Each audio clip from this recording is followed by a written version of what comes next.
¿Qué tal? En este video voy a hacer una introducción un poco más detallada de LSDyna, especialmente al archivo de comandos de LSDyna, ¿sí? Pero antes de entrar con el archivo de comandos, pues te recordaré algunas características de LSDyna. Lo primero que te debo mencionar es que hay diferentes softwares para diferentes usuarios y que LSDyna definitivamente no es el único, ¿sí? Sin embargo, pienso que es el más poderoso. Y ahora, dependiendo del tipo de función que tengas, ¿verdad? O de tus actividades, también ahí debes escoger o te verás orientado hacia un tipo de software. Por ejemplo, si tú trabajas en diseño, hace más sentido que utilices una plataforma que está estrechamente integrada a tu software de CAD, ¿sí? Entonces ahí SolidWorks, Inventor, CATIA y otros tantos tienen sus propios módulos de elementos finitos. Fusion también, por ejemplo. Luego tienes software de analista y ahí yo veo dos opciones, ¿verdad? El de analista tipo A, que se utiliza en la mayor parte de las industrias, ¿sí? Relacionadas con la manufactura de diversos productos, utiliza un software que es muy integrado en cuanto a su plataforma, ¿verdad? Su interfaz gráfica. Ahí ANSYS, Siemens son buenos ejemplos con su NX, Abacus de Dassault. Son representativos de este tipo de software en donde es realmente transparente el paso entre una preparación del modelo, solución y revisión de resultados. Mientras que históricamente en la industria automotriz, en la industria aeronáutica o aeroespacial, se utiliza un software dividido o el proceso de análisis está dividido en tres partes, ¿verdad? Y en cada una de esas etapas hay un software. Por ejemplo, hay preprocesadores, ¿verdad? Para tener mucho control sobre la malla y para utilizar funciones muy avanzadas que a veces no tienen los otros tipos de software. Y ahí Nastran en diferentes alternativas o versiones y una LSDyna son representativos.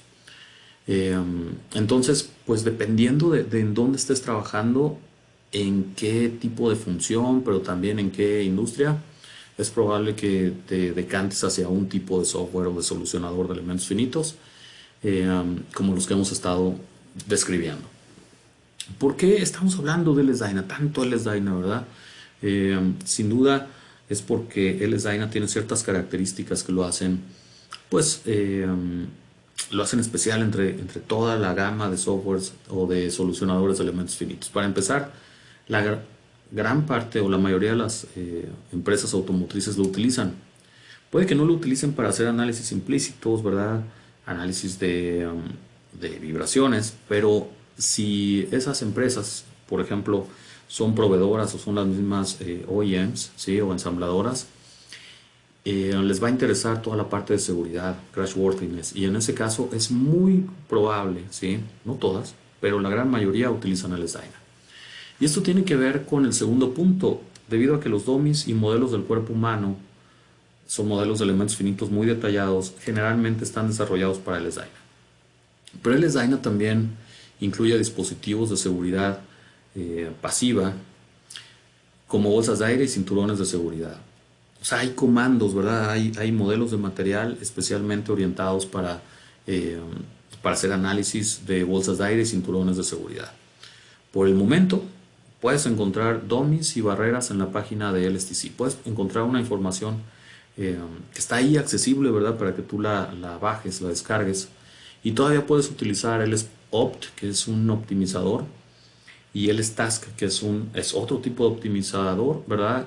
Optimizador topológico, ¿sí? Y los puedes conectar a LSDyna y a otros tantos softwares sin ningún costo extra, ¿sí?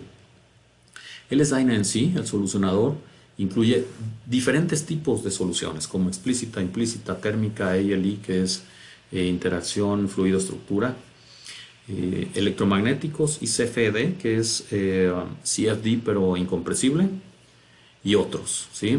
Además de que por la manera en la que está programado, ¿sí? Por la manera en que fue desarrollado, LSDyna, los solucionadores en LSDyna trabajan de una manera muy integrada, ¿sí? O sea, tú puedes hacer un análisis implícito, combinarlo con explícito, térmicos, electromagnéticos, etcétera.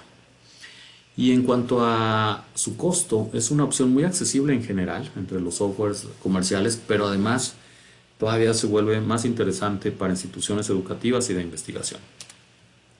En sí, ¿qué es el SDAINA? Es un solucionador entonces multifísico capaz de simular problemas complejos del mundo real y originalmente estuvo desarrollado para análisis dinámicos no lineales de estructuras sujetas a cargas de impacto. Aquí te dejé esta liga en la que vas a poder ver un video de 2 minutos, donde el doctor John Hallquist, el desarrollador del SDAINA, explica cómo fue que se le ocurrió o que lo necesitó, ¿verdad?, programar. Entonces, luego te muestro una breve historia del SDAINA, está muy resumida, ¿sí? En pocas palabras, el doctor Hallquist, que trabajaba en los laboratorios Livermore, necesitaba un software que pudiera resolver el problema que él traía, ¿verdad?, en el que estaba trabajando y no encontró nada, entonces lo tuvo que programar. Luego le empezaron a pedir el software en diferentes lugares del mundo. En 1984 se une a su equipo, ya eran dos, ¿verdad? Se dobleteó el tamaño del equipo, ¿sí? Se une el doctor David Benson, o David Benson. Y luego, para 1988, casi 10 años después, ya habían muchos lugares en el mundo que trabajaban con Dyna 3D, en ese entonces no era LS, ¿verdad? Dyna 2D, Nike 2D, Nike 3D. Estos son códigos implícitos, el Nike, Nike 2D y 3D. Taurus era un postprocesador e Ingrid un mallador. Y todos habían sido desarrollados por este equipo, ¿verdad? Del doctor Hallquist y el doctor David Benson.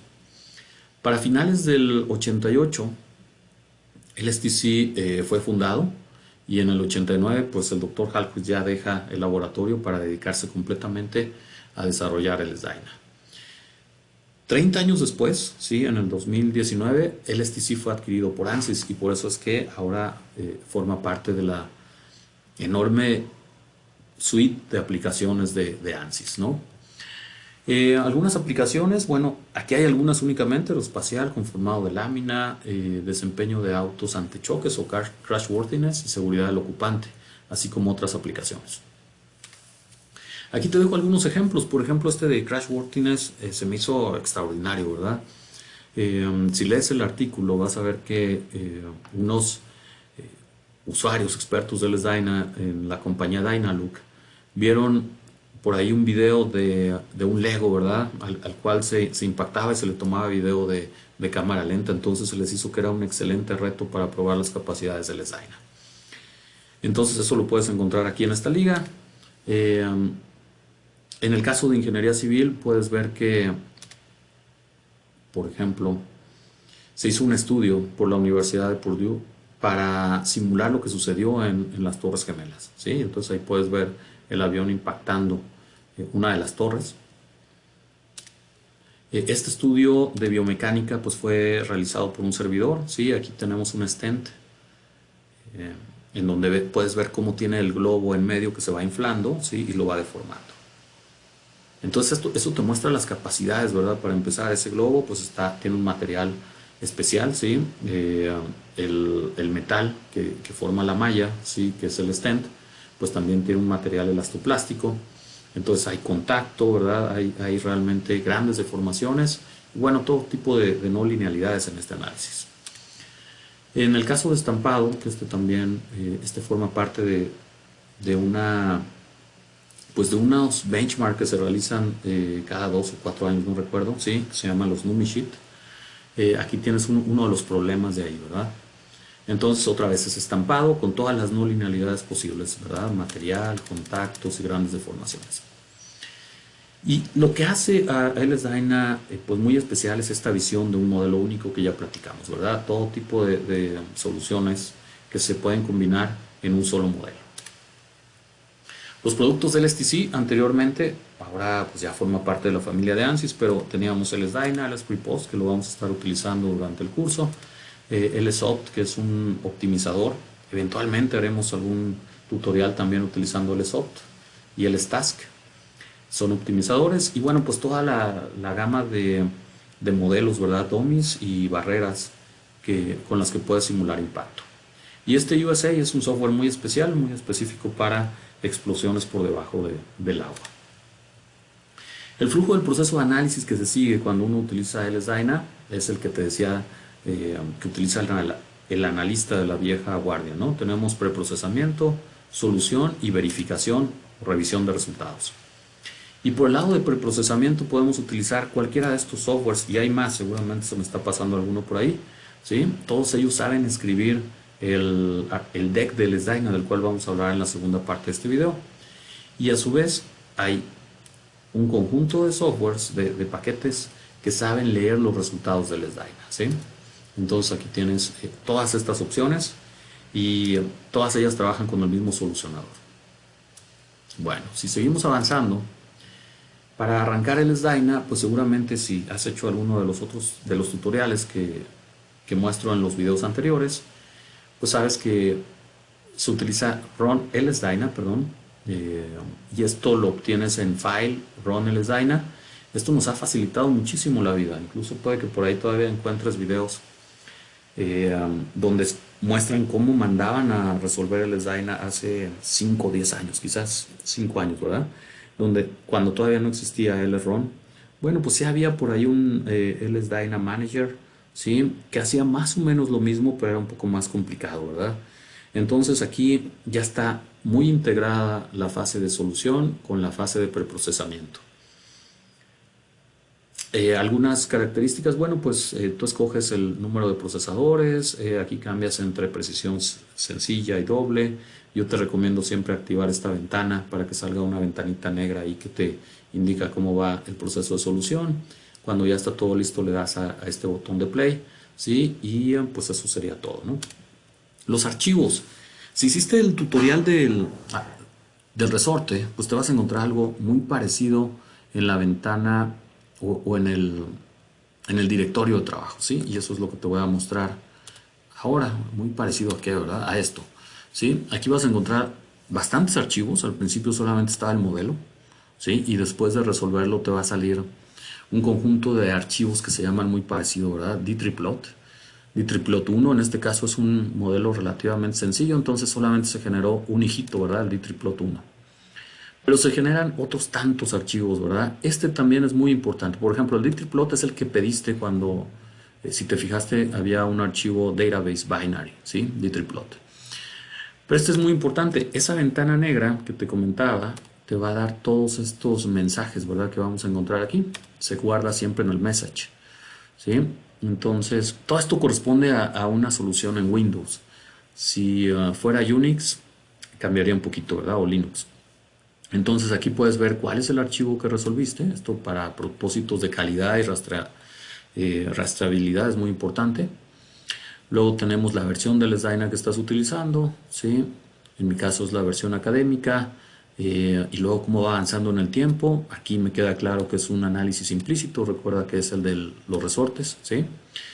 Y luego sigues avanzando hasta que finalmente llega a un mensaje que es bien importante para los usuarios del SDyna, ¿verdad? Normal termination. No quiere decir que todo salió bien, pero que al menos la solución, ¿verdad? Llegó hasta el final, ¿sí? A partir de ahí todavía tienes que validarla, verificarla, etcétera, revisar que hace resultados pues congruentes, ¿verdad? Con lo que tú estabas esperando. Otro conjunto de archivos importantes son unos archivos de texto que pides con un database ASCII, ¿verdad? ¿Sí? Entonces, por ejemplo, en este RC-Force me mandó a escribir los archivos bueno, los resultados de las reacciones en aquellos nodos que están restringidos, ¿no? No sé, parece que este tiene resultados, seguramente le pedí resultados de RC-Force. Entonces, estos son archivos de texto. Bueno, no, en realidad no se los pedí, ¿sí? Y bueno, pues ese es el conjunto de archivos que se generan. Pero algo bien importante que va a dar pie a la siguiente parte, ¿verdad? De este video, que ya llevo 15 minutos, siempre me preocupa esto, ¿verdad? El tiempo. Y es esto, ¿verdad? El archivo el archivo .k o .key o .keyword, como le quieras poner, es un archivo de texto que tú puedes leer, ¿verdad? Y como dije por ahí en un video, me interesa mucho que a lo largo de estos videos y de las clases, ¿verdad? Del curso, pues tú vayas aprendiendo lo que significan, si no todos los comandos, la mayoría de ellos, ¿sí? Entonces, ¿qué podemos ver que tiene este keyword de entrada, bueno, pues algo típico, ¿sí? Que voy a enfatizar en los siguientes slides es que siempre comienza con keyword precisamente y termina con end, ¿sí? Los demás comandos los vamos a ir viendo a medida que avanzamos con la presentación. Pero esto es bien importante, ¿verdad? ¿Qué sucede con ese famoso archivo keyword? Entonces, ¿qué hay ahí, verdad? ¿En qué consiste? Antes de seguir, te muestro acerca de los manuales o te hablo un poquito de cómo obtener los manuales. Oh, cerré la pantalla del Spree Post, pero bueno, puedo abrirlo otra vez muy fácilmente. Ahora voy a abrir el modelo con el Spree Post, no con el editor de texto. Y bueno, decíamos que si este modelo ya está listo, le doy Run LSDyna, no lo voy a resolver, sino más bien te voy a mostrar en dónde están los manuales. Aquí están, mira, manual 1, 2 y 3.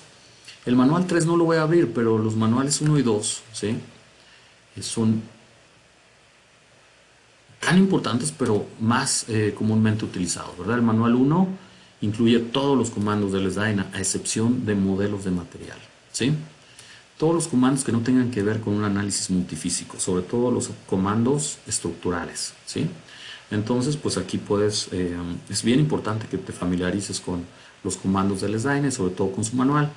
Y entonces, pues tú ya sabes cuál comando buscas. Ah, airbag. Bueno, pues hay debajo de la función airbag, pues hay diferentes opciones, ¿verdad? ¿Sí?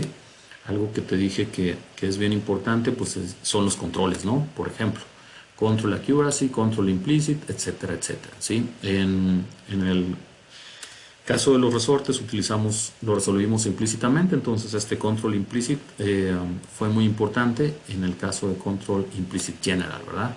¿Sí? ¿Y cómo leer el manual? Bueno, es bien minimalista, ¿verdad? Primero te da una explicación de para qué es el comando, ¿sí? Una explicación bastante breve. Y luego estas tablitas te dicen cuáles son los campos que vas a encontrar en cada uno de esos comandos.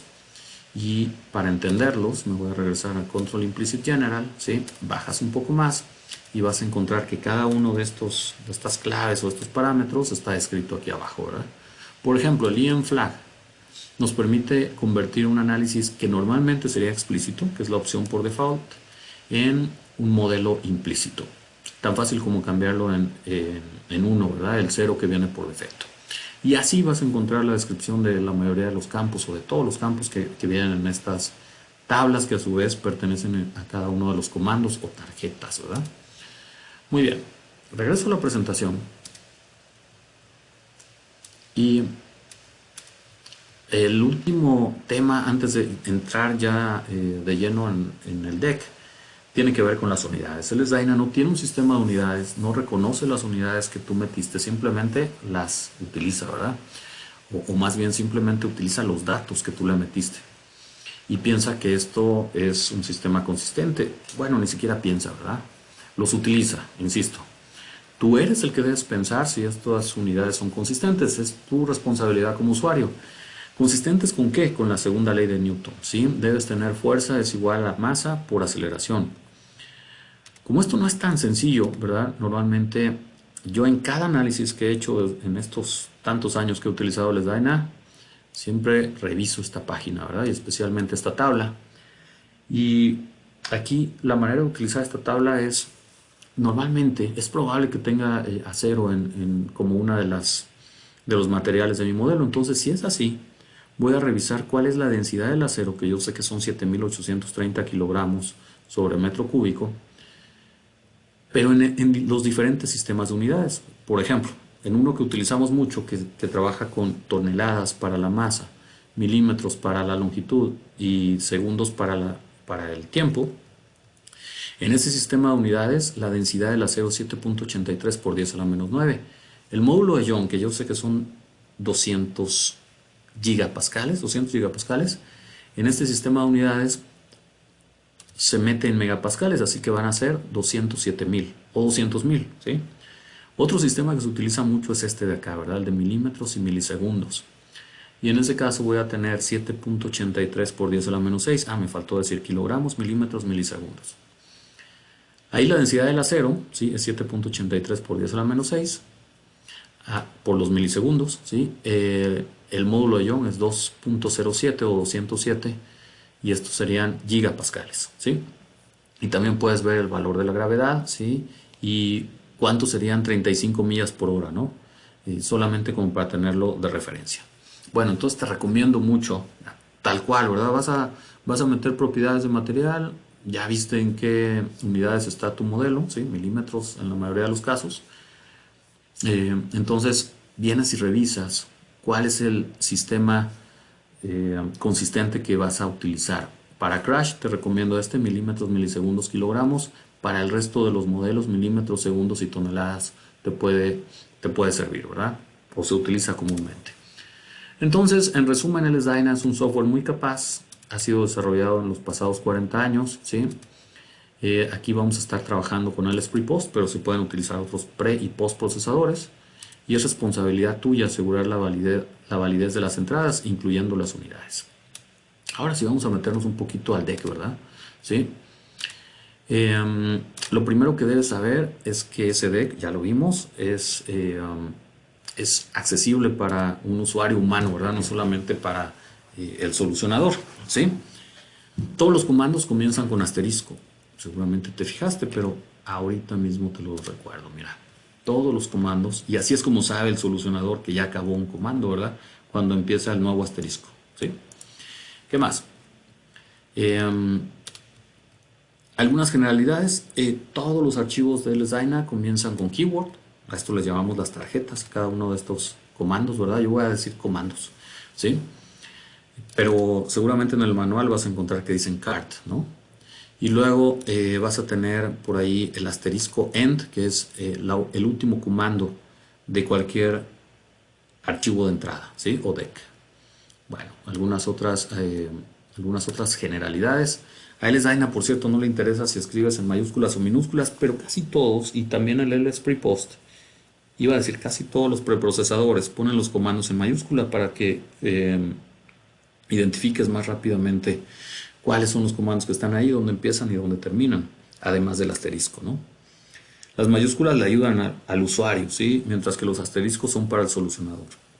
Cuando yo ando buscando un cierto comando, pues pongo, y me sé al menos las primeras letras o la primera palabra, pues busco en ese archivo de texto, por ejemplo, asterisco control, ¿no? Ya me lleva a la zona en donde están los controles, ¿no?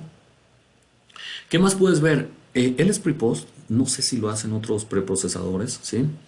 Creo que Hypermesh también lo hace, pero LS Prepost te pone aquí la clave, fíjate que está antecedida.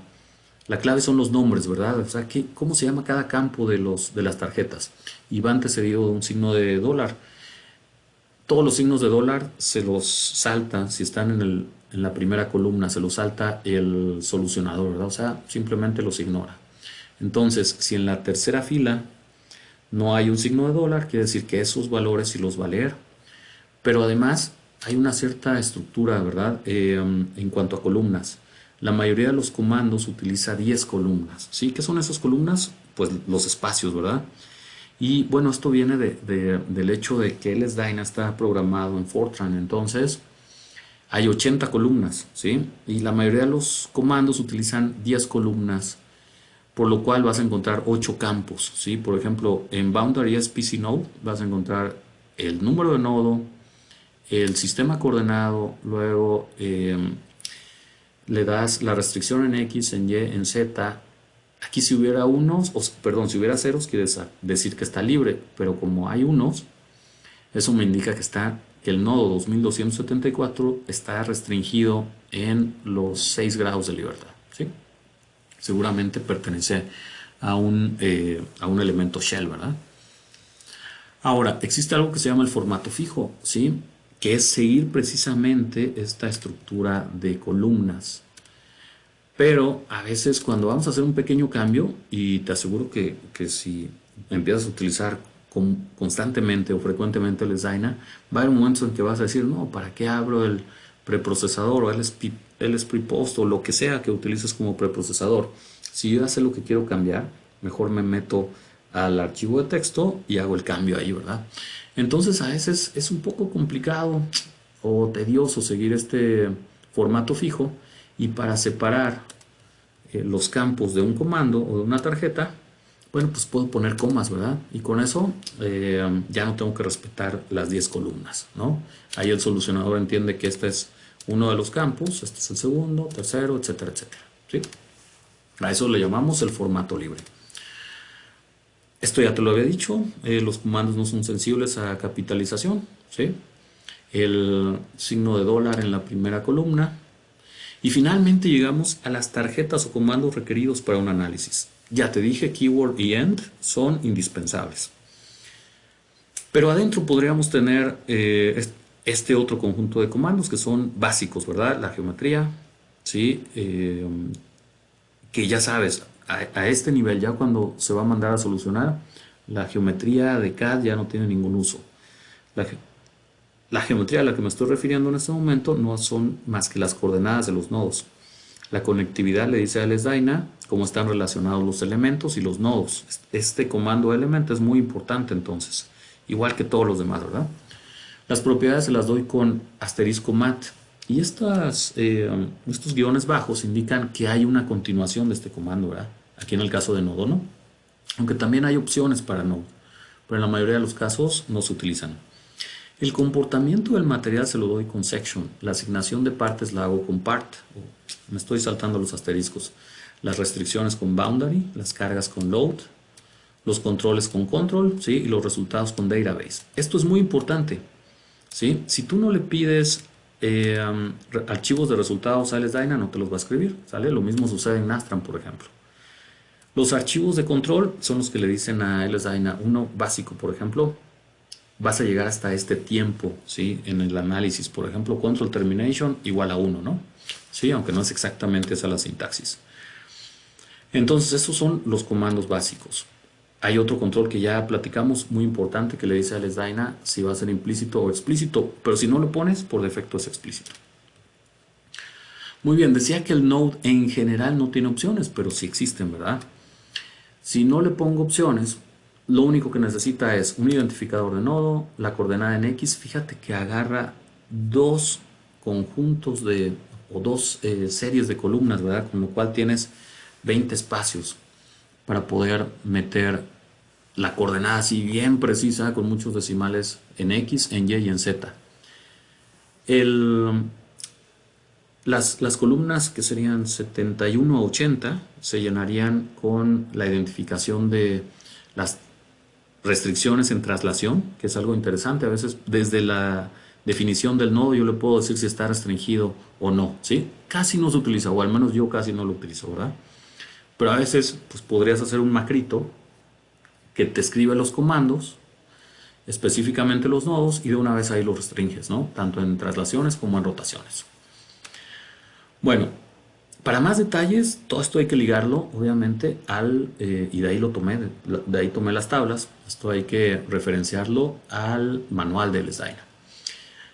El comando asterisco element define los elementos, ¿sí? Y cómo trabaja con un identificador de elemento, un número de parte, ¿sí? Aquí es donde se hace la liga entre partes, elementos y nodos, porque fíjate que aquí viene la conectividad, ¿sí? Dependiendo del tipo de elemento vas a encontrar un número de campos para definir el número de nodo. Si seguimos avanzando, ¿sí? Vamos a ver que, bueno, antes de seguir, los nodos y elementos los pone en cualquier lugar por defecto el LSPREPOST. Tú también los podrías escribir así, pero hace sentido mandarlos hasta el final del archivo, ¿sí? Eso lo puedes controlar si cuando vas a salvar el archivo .k le das clic en Advanced, ¿sí? Y te va a salir una opción precisamente Expert o algo así dice, ¿verdad? ¿Sí? Y entonces lo que hace es que manda la lista de nodos y la lista de elementos hasta el final del archivo. Luego viene asterisco mat, ¿sí? LSDyna tiene más de 200 modelos de materiales estructurales, y si todavía contamos a los otros tipos de materiales que no son estructurales, como los de fluidos, ¿sí? O los discretos, pues ya estamos hablando de un conjunto de más de 300 elementos. Aquí viene uno de los más sencillos, ¿verdad? El elemento, el material elástico. ¿Qué necesita? Un mat ID, la densidad, módulo de Young, relación de Poisson. Estos campos realmente no se utilizan en la mayoría de los casos, pero ahí están, ¿verdad? Tú puedes revisar en el manual para qué se utilizan. Un ejemplo de material, ¿sí? Fíjate que hasta aquí acaba la columna 10, por eso solucionador no se confunde, a lo mejor yo sí, ¿verdad? Sí, pero para eso están precisamente los nombres, ¿verdad? O las claves que te pone el Spray Post. Yo sé que hasta aquí acaba la identificación del material. Hasta aquí, o quizás hasta acá, ¿verdad? Acaba la densidad, el módulo de Young hasta acá, ¿sí? La relación de Poisson y así sucesivamente.